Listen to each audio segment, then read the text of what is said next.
have Susan Barcelo, our office coordinator, and Tammy Harvey-Buffet, our funding analyst for our department.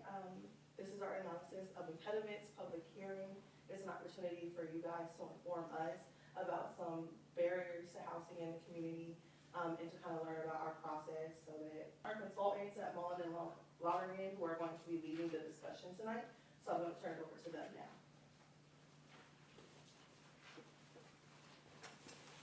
Hi, and thank you for joining us tonight. My name is Donna King. I'm the Senior Project Manager with Mullen and Lonergan.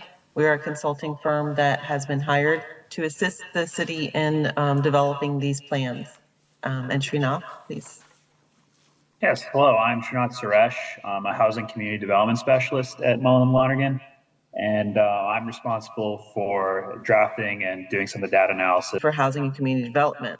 Well, part of the requirement in order to continue to be eligible for the funding is that the city needs to make sure that they are affirmatively furthering fair housing. So this process that we're following at this time, which is the analysis of impediments to fair housing choice, is part of that process. So it's a review of the current condition of fair housing within the city of York, and to provide information. There's data that Srinath has collected in order to see what that that data shows as far as fair housing, and what the obstacles, if there are any obstacles to fair housing. And then an action plan will be developed based on the information and based on the stakeholder as well as the public input that we receive. And that action plan will then have actionable items that the city will then on an annual basis be providing to HUD, basically a discourse on how they are furthering fair housing, and they can use their HUD funding for it, or they can use their own resources as well as combine resources with other partner agencies.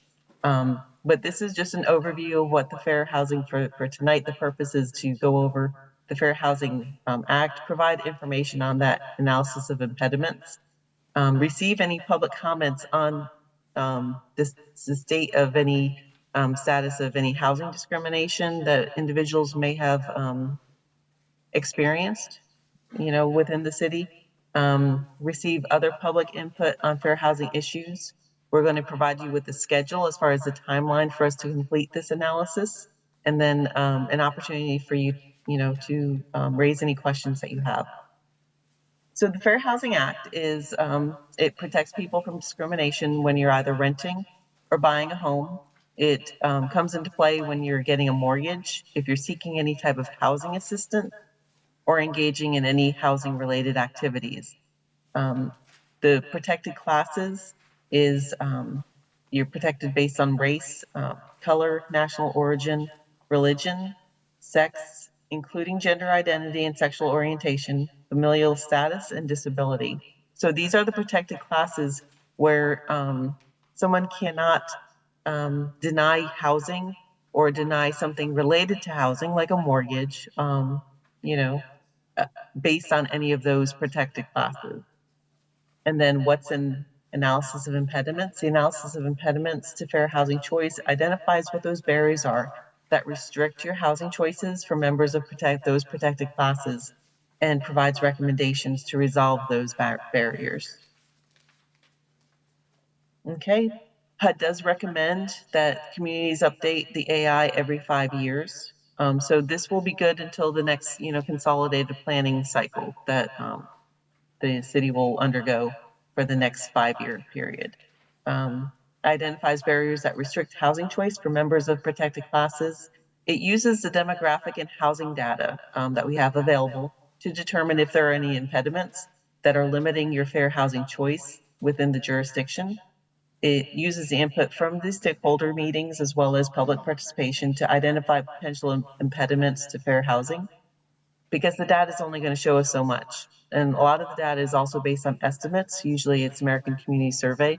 And so there could be margins of errors, with that data. So getting information from the source and from the community that lives within the city is also a practice that's used. And then we'll be developing the Fair Housing Action Plan that proposes the specific actions to address the identified impediments to fair housing. So at this point, we would open it up to communication or input from the public, either with specific experiences, if anyone has experience or knows of any potentials for discrimination that has experienced while they're searching for housing. Not only once you've obtained housing, but are there any discriminatory actions that have taken place while you're trying to stay in your housing, like renewing a lease or getting assistance with maybe mortgage assistance? And then specifically, what did you do in that instance? So we'll open it up to any type of comments on the subject and the topic and what your experiences may have been within the city.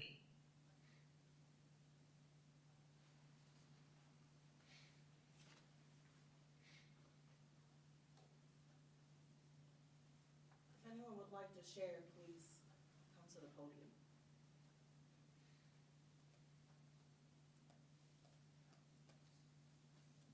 And we have, kind of like, we also have, just letting you know, there's also a survey that we're conducting where you can go online using this code or following this link. And you can provide information on your experiences that will be more of an anonymous basis as well if you don't have anything specifically to share with this meeting tonight. But if you do have any experiences or just, whether it's, in the search for housing, have you experienced any type of actions or difficulties that you think could have been related to, being part of those protected classes? A lot of times, people may not realize that what they experienced was discrimination. For example, if you apply to rent at a certain community, like an apartment community, and they only allow you to rent a unit in a certain part of the complex if you have, children, a family, where they're basically segregating, based on that familial status and the fact that you have kids, things like that may be more of subtle types of discrimination that take place. And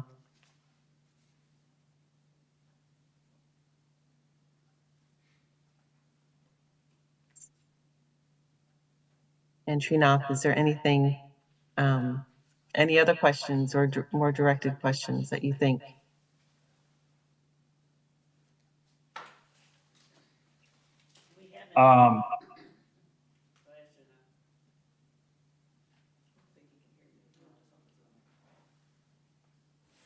Oh, I was just going to say I have nothing from me. We haven't done an analysis of impediments since I've been working here. And it's been 18 years. So I think if you have anything to share, anything that we could put in our analysis that would help, the city of York, because we're running into a different situation now here in the city. Everything's changing. Even since I've been living here, I'm not a person who's originally from York, but even just by being here in the years I've been here, I've seen a change. And we have different circumstances. So just anything that, you think that you would like to see a change in, or just something that could enhance our analysis. So we would greatly appreciate it. I have a question. Can you come to the podium to make sure they can hear? So I guess my question is, I see you're going to do more stakeholder interviews, which I think is vital because many of us that work with people that live in the community have heard things. I would also encourage to push having people to be able to do it anonymously, because people are getting evicted when they share. 100% true. So that is a concern that I think you really need to consider as you do this. But I think from stakeholders, but encouraging those conversations on anonymity, or because we hear those stories a lot. So, Yeah, so we do have a survey which is anonymous for people to be able to share. is it all just the QR code? Okay. I mean, for people that come into our offices, that's doable. That's not going to reach some other people. That's my concern. So how do you think that we should be reaching those people? I would encourage, I'm going to say, working with those stakeholders and collecting some of that information, even whether it's on paper. Am I right? Okay. So I think that would be a good way, because not everybody's going to be able to do that. So you're saying like if we could get paper copies of the survey? I would say, yes. To some of the. Because even some of our service providers, you're out and around people all the time. I mean, you might not be able to log in. That doesn't always work. And it would be a shame to miss the people that are really experiencing a lot of discrimination. Thank you. Yeah, I just want to say that after 20 years of working in community engagement, it's very important to meet the people where they are. And the majority of people that have experienced discrimination or a lot of the issues that the AI is talking about are not going to show up here to City Hall. And so whether that's distributing surveys out on the street, making sure that those paper surveys get to the service providers, it's just important to meet the people where they are. Thank you. Thank you. Thank you. Right, and we had, just letting you know, we have the notes from those other meetings that we held where the fair housing issue came up often during those meetings, and those comments will still be used and incorporated into this, even though they were for the other process. Hello, name's Manuel Gomez, resident, City of York. Have to mention the survey only appears to be in English. It's anonymous, it's highly accessible for anybody that's actually connected, but it's only in English. If you want to reach the greater swaths of the community, really want a broad representation, it's a must. You at least have it in Spanish. A lot of the Haitian Creole population we have in the City of York does speak Spanish. That'll allow you greater penetration into some areas where you're not going to glean much data if you don't really go for it. Something like that, more than likely, we have the resources to get that done. At a minimum, I would say that's a fair request. Start. Thank you. Thank you. This is also a good opportunity if you have any anecdotal stories to share. It may not have been your own experience, but it is still valuable to share some secondhand information that you may be able to offer to the experience.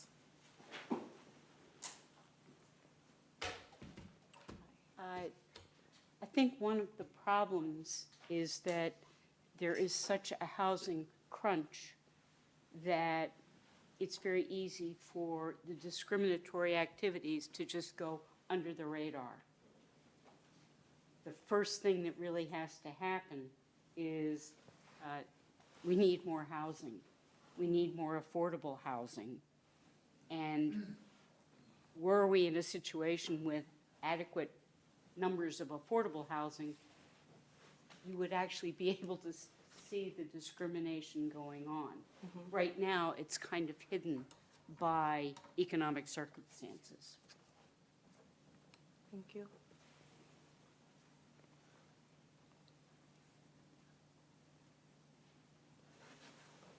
We do have a sign-in sheet over here if you have not signed in, just FYI.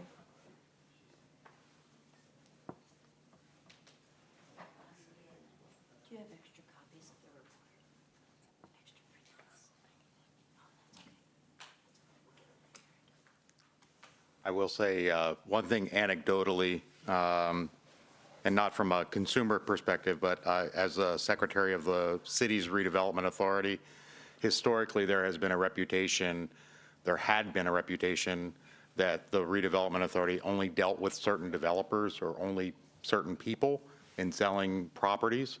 I've been here now 5 years, and immediately it was a priority of the redevelopment authority to get all of their properties available out to everybody instead of having a hidden list of properties that were for sale.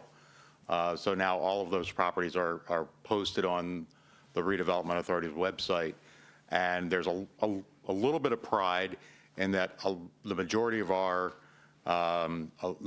property transactions in the last 2 years have been to non-white purchasers and redevelopers, working a lot with our bilingual staff that works in City Hall to help translate documents and help people understand the process of redevelopment. But there is a cloud that still hangs over the community for opportunities for minority participation and things like that. Just an anecdotal observation. The other suggestion maybe is I don't believe that there's any property manager or rental company who wants to be seen as someone who's discriminatory. So I think it would maybe be a good idea to offer them the ability to provide the survey to their applicants or applicants who have been rejected to get that opinion from why that person thinks they were rejected. It may be pure economics, it may be some legit reason, but I think perhaps it's worth asking, because that's the customer or the survey base that I think you're looking for. Just a suggestion. Thanks. Thank you. Thanks, Glenda.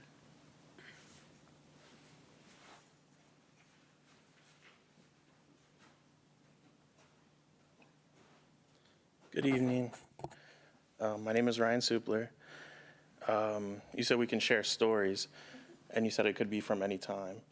So some of the discriminatory practices that I know some of my friends have faced is having a background, like a criminal background, and they're not, doing ongoing things or anything like that. But to get an apartment, folks do a background check and they're like, oh, well, we can't have this here. And it was someone who had a domestic violence situation, and they were both charged with that issue. So they had to go through this whole process to prove they were the victim to not be kicked out of that spot. So they had to get an attorney, they had to pay fees, and that was 2017 at one of the larger apartment complexes in town. And then in 2019, when I was looking for an apartment, since I have had issues when I was younger and I had a little criminal background, that I had to pay, or they wanted me to pay an extra Social Security deposit, right? On top of like another rent or something like that. But I try and stay educated and know certain things. And for like the rental rules, they say you can only charge 2 months rent or something like that. They can't add another, like a third one. So then I said something about that and they're like, oh. So it was just like, I almost didn't get that apartment because here I'm an educated tenant. And so, a landlord doesn't want that. So I almost didn't get that place, but then I paid the extra amount or whatever for another background check to prove like, oh, I'm a decent guy. So it's just how much money are you willing to give these people for another fee to get into this place? And so I just noticed that is an issue. So it's kind of like, what is the threshold on what is someone's criminal background? Like, I guess I get violence, I get that, but like for drugs or something like that, or someone's been drinking, like the people, I don't know, I guess we got to figure out what is that threshold, because people make mistakes and they gotta have a place to live, right? Mm-hmm. And their money's just as green as anybody else's, so that's just my little piece. Thank you.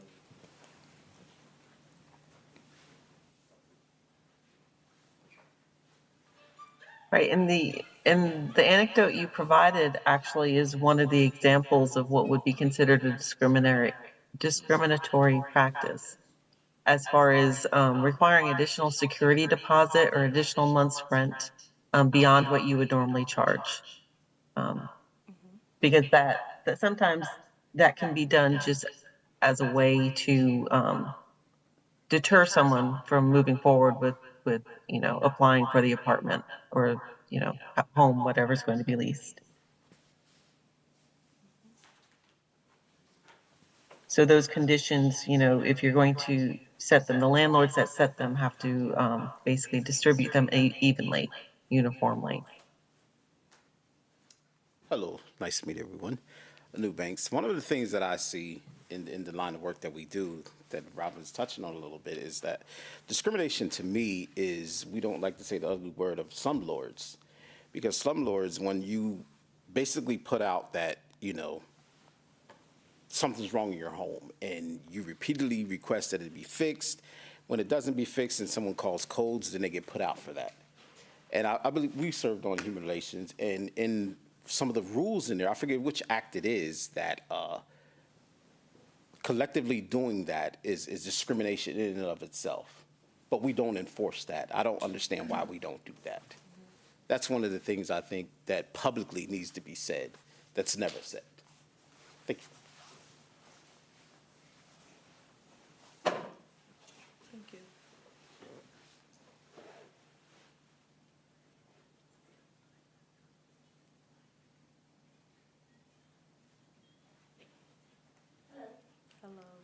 Elspeth Bupp, Council, and I would just echo what Anu said. I was reading some comments on Facebook about, I posted about an apartment that's available in Spring Garden, and somebody was talking about the pricing, and then they were talking about slumlords in the city not fixing, not repairing things that are necessary for living. And I referred them to our, we have a way to submit complaints.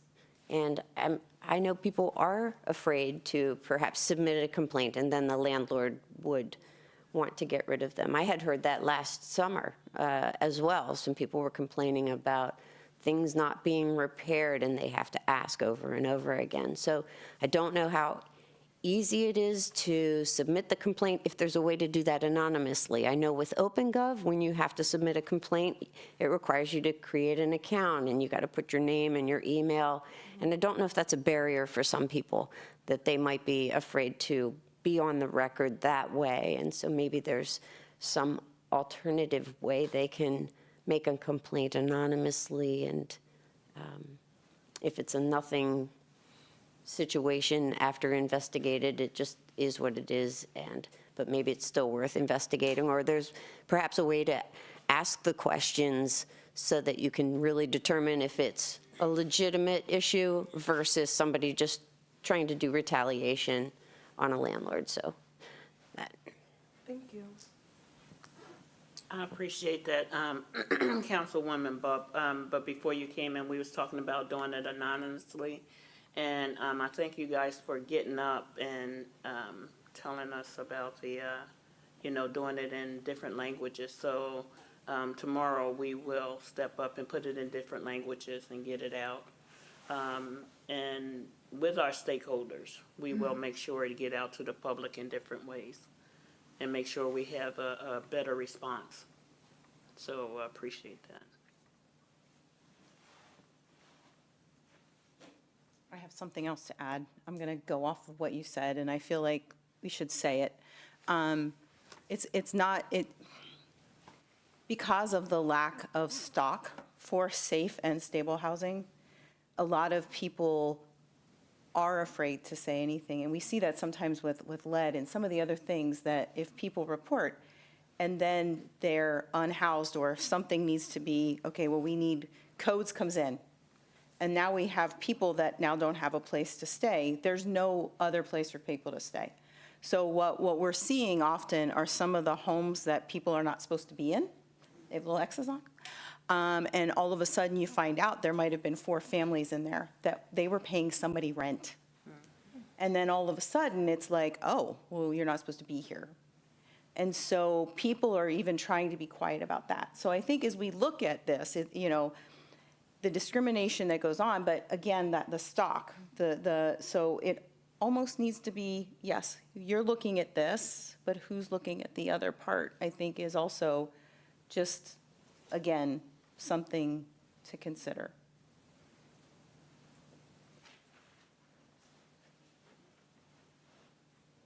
Wait a minute. Thank you. There's been a lot of good points made. My major focus is a lot of the regulatory barriers that we have to housing here. It's not a discussion if you don't talk about that not in my backyard phenomenon, which is thick in the city of York. Parking minimums, zoning regulations, a lot of our planning, updates that should happen haven't happened. We had a almost tactical and targeted, just almost surgical approach to missing middle housing with an overlay strategy. And what we got in response in terms of the decision makers was a lot of stonewalling, a lot of outright obstruction. If you don't expand the housing supply, you won't have choice. You could talk about fair housing all you want, but if there are no choices, we're just spinning in circles. I hate to use this phrasing, but you do pick your poison. If you're in a place that's contaminated with lead, what do? Do you report? You cut your nose off to spite your own face, in a manner of speaking. Where do you go next? There are no resources, and there is no further recourse. Until we do something about our zoning rules, planning, the amount of variances and all the types of exemptions that are sought throughout the processes when a developer there's no new construction, and part of it is because of the regulatory barriers. There really is none, virtually none. But when someone comes into rehab or repurpose, and you look at the maze of obstacles they encounter, that's a glaring symptom. And it's been this way since forever. Until we remove some of those barriers, we're going to be stuck. The city's already changed. You've touched on it. The city's changed. There's been a dramatic sea change in who's here, who's arriving, and how everyone that's already been here, because we have a lot of nativists that wouldn't want those strange folks from faraway lands like New York, Baltimore to come in and quote unquote change how things are. There's too many of them in a unit. Where do they get all these cars? Why do they park the way that they do? That's not how we do it. These are very, very real barriers that we must all confront. How do we confront it? We have to determine what type of community we really want. Do we want to remain so rigid? I thought that the overlay, when it was proposed, was a wonderful example. What Blanda brought up, and you're going to have to forgive me, Blanda, pardon me, because I'm going to have to add something there, some extremely commendable activity with not only the reduction of blight, which is my main one, but transparency and making sure that accessibility is really there. Tremendous strides. I was one of the foremost critics of the RDA. I know you know this, Blanda. But one thing I would like to see is an examination of the reverter clauses and deed restrictions that are in place with some of the activity that's under the scope of the RDA, because sometimes those come up as well, perhaps not currently, but previously those would come up and they would stifle innovation when it comes to housing, and sometimes investment and procurement as well. Those are also factors that impact the housing supply and the shape and nature of our communities that determine the infrastructure, who's there, what we do when we're there. It all matters. And for me, until we get past some of these regulatory barriers, they seem almost insurmountable because we're so behind the curve. We're so behind the curve because the thinking in York is so rigid. I really would like to see how much of this is really just imagined. Is it just me? Is it a bias? Is it some of us? Or do we really have these stiff regulatory hurdles? Self-help evictions are the only thing I can say anecdotally that I've seen a lot of, where individuals, again, you have to pick your poison. Sometimes they know they can report these things, But what else gets uncovered throughout the process of reporting? Lack of documentation, lack of resources, whether it be legal or otherwise. Tenement buildings, sometimes. You don't want anybody in any decision-making authority to see where you live sometimes, because guess what? They're not going to allow you to remain. Where do you go after that? I also think that a lot of that has to do with how we allocate our resources as a city, because some of these things, to be quite honest, they're open secrets. They're open secrets. One walk across a certain street or two, or down a certain alley, and you can see where some of these buildings lie in plain sight. But it's a curiosity that some of the things that happen in the city in terms of housing stock go unchallenged. Thank you.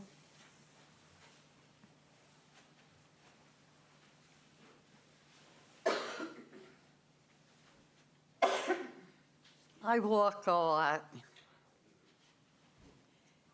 It just boggles my mind how many empty houses I see. They're not just on one place, but I'm basically all over the city.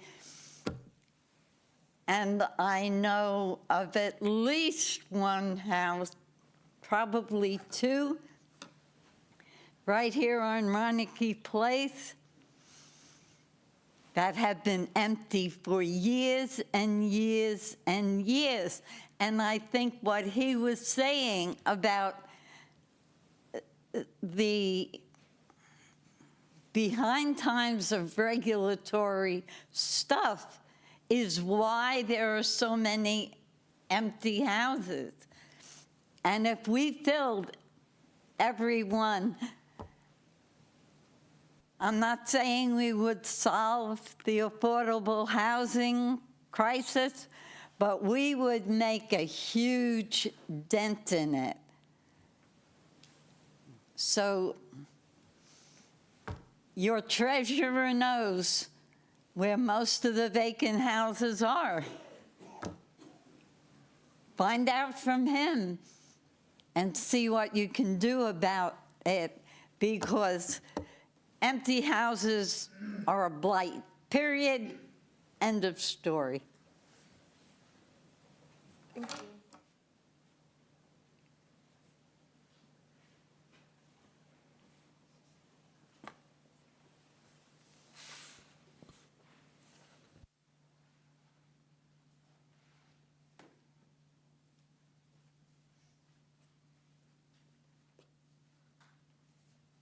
Any other comments?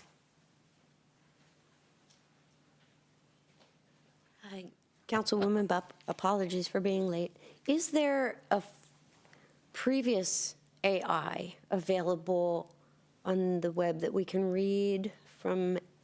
And because I'm interested in seeing, you know, because you're doing this new one, that's great. So it'll be interesting to see if there's a change from the previous AI. The last one was done in the early 2000s, but I Okay. can share it with you. Super. I don't think it's on the website, but I can send you a copy of it. Thank you. And I would also say, with regard to the overlay, I'm interested in, I thought there were going to be some modifications, that we weren't going to just leave it tabled forever. I'm open to a modified version and a discussion about it, and perhaps we need to have a hearing about the overlay, because there are some good things in it. I agree. I think everybody, and we had some good discussion at the council committee meeting about it, and I think if we can find a way to discuss that further, maybe this is the type of setting, and we can get more input and maybe make some changes to it, that we could get something implemented and really move forward. Thank you.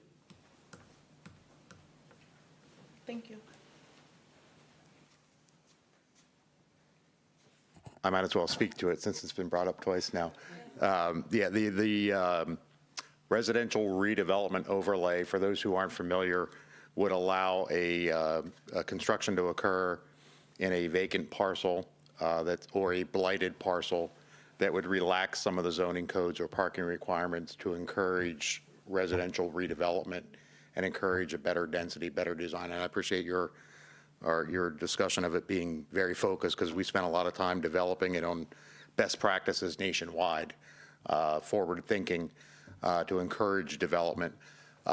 We had some back and forth on the parcel size or the contiguous parcel size that it would be. County Planning Commission recommended a much smaller one than what we were comfortable with, and also what the zoning district it would or would not apply to. Because again, taking a baby step forward, it may not be applicable in an RS1 or an RS2 zoning district. The line is somewhere between UN1 and UN2. So actually, I was actually talking with the mayor today about it. We're going to revisit that, and the ball is actually in my court. I'll take full blame or lack of credit for having some sort, as council recommended, public meeting, public input session, but I would prefer to have it in the areas where these would be developed. Because as you spoke, people aren't going to come to City Hall to learn about something that might happen in that vacant parking lot. So we have to find the area that's neighborhood, even if it's door knockers or door hangers, something like that. But we're getting there. Yeah. Thank you. And just to add just additional context, agreeing with what everybody already said to date, adding in just that, really looking at creativity and innovation when it comes to our housing policies, really just trying to look at what other scenarios we can employ in housing practices, be it ADUs, be it, those are often referred to as granny flats, but also just looking at just the realities of the situations that we have in housing. Individuals who are multi-generational and how we can kind of encourage those more so. We have changes in the way that we approach housing now. We have multi-generations, we have individuals with kids, we have individuals who are elders who want to stay in their housing in the long term. So just making sure that we're just conscious of that and aware of just the challenges that exist in the common practice when we're looking at fair housing at large. Additionally, we completed a study in 2023 that really looked at the existing challenges and the conditions of housing at large. That provides recommendations, but that's a stopping point. And it's municipalities and the efforts like today that will get us to the next step. But it is going to be that community engagement in the long term that will make the sustainable changes. And I think everybody already said it today. So I think looking at the opportunities to engage the public in a more welcoming format, be it at the Affordable Housing Advocates locations, be it at York Housing Authority locations, what have you, there's opportunities we can do so. Thank you. Thank you. Thank And you. what was your name again? Sorry, David Gonzalez. This one, I see it. I see it.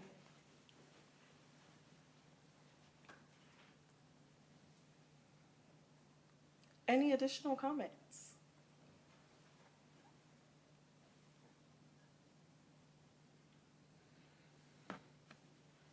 Okay. Oh, one more.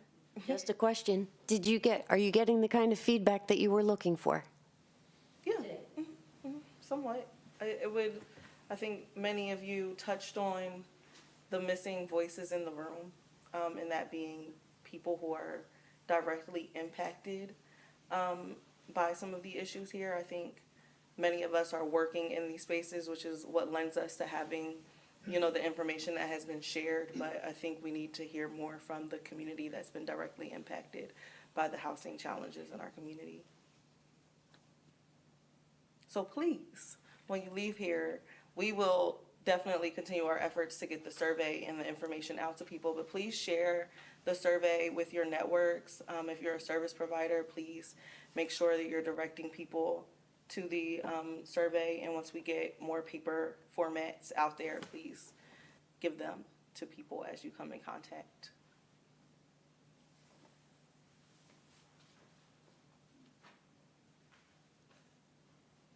And this is the tentative schedule that we currently have for completing the AI process. Of course, today is the public hearing. There are stakeholder consultation meetings that will take place between the 12th and 13th of November. The updates using that additional information gained from the stakeholder consultations and the public hearing will be used to update the document. And then the plan is to have it published in January as far as having a draft published. And then there will be an opportunity for additional comment on it at that time. Okay, and then if you have any questions, of course, please contact the City of York Department of Economic and Community Development and contact Jada, any comments that you have on it or any additional feedback that you have. And as Jada said, get the word out about the survey. Having more information will be, helpful to see what's the most, the biggest concern, what is happening in the community that people are willing to do, as far as provide feedback on through that survey. Okay. And thank you, everybody who came in and participated and spoke. We hear you and completely understand as far as the ability to be able to provide an anonymous response as opposed to something that's not is really important. Thank you, Donna, and thank you all for being here with us this evening. We really do appreciate the input, and we will do our best to incorporate and try to reach more people after today. Thank you.